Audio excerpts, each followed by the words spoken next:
Hello Chairde. Is me sé Dónall agus aniu be me léamh an scéal seo. Ruairí agus úna agus an Baibín Beag le teasainnig Alpín agus Maria Murray a Washi agus fáilte ag an gúram. Súlagam go mhaine sin soltas.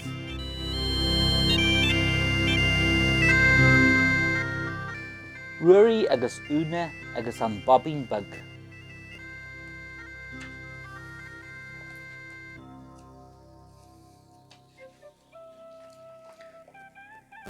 Suas na céimena lenne nes a hín a dó a trí. Is fada go bheici mé mámi, is fada lomsa go bheici mé mámi agus an Baibín Beag.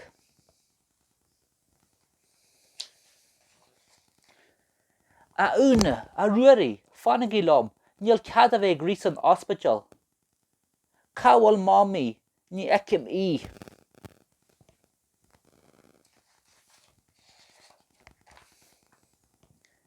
Tá mámi a mórda a dó a Ruairí, istealainn. Ó, tá an Baibín Beag bíide, tá sé bíide.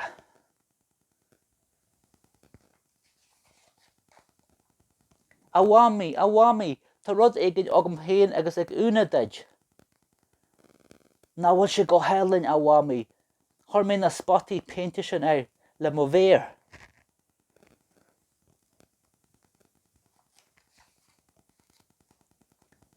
Tá sé go éalainn ar fad. Fágan sin an acilom ar an gofra caithfí mé heispan donna Dónall. Anis ná bhfuil deirhín glóte agah, a feicimid in a chalú go fáil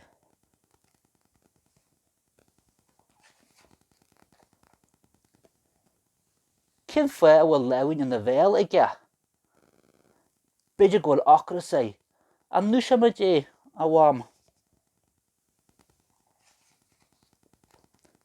Feicimid in a chalú go fáil Cá bhfuil na millsean, nar thug daid millsean deid a bhámi?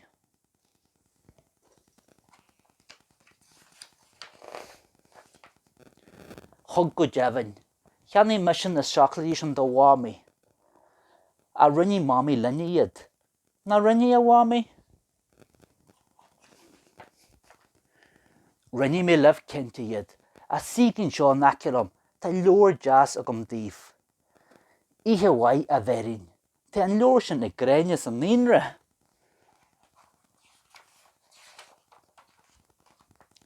Is brélum béirinn, tá sé féin in a úsart, an is fan go bheice sé bhór neirhín glóte. Ó, tá sé go héalainn, a tá sé anna bhag. Tá sé cranar, féa, rinn sé brúchtín bag.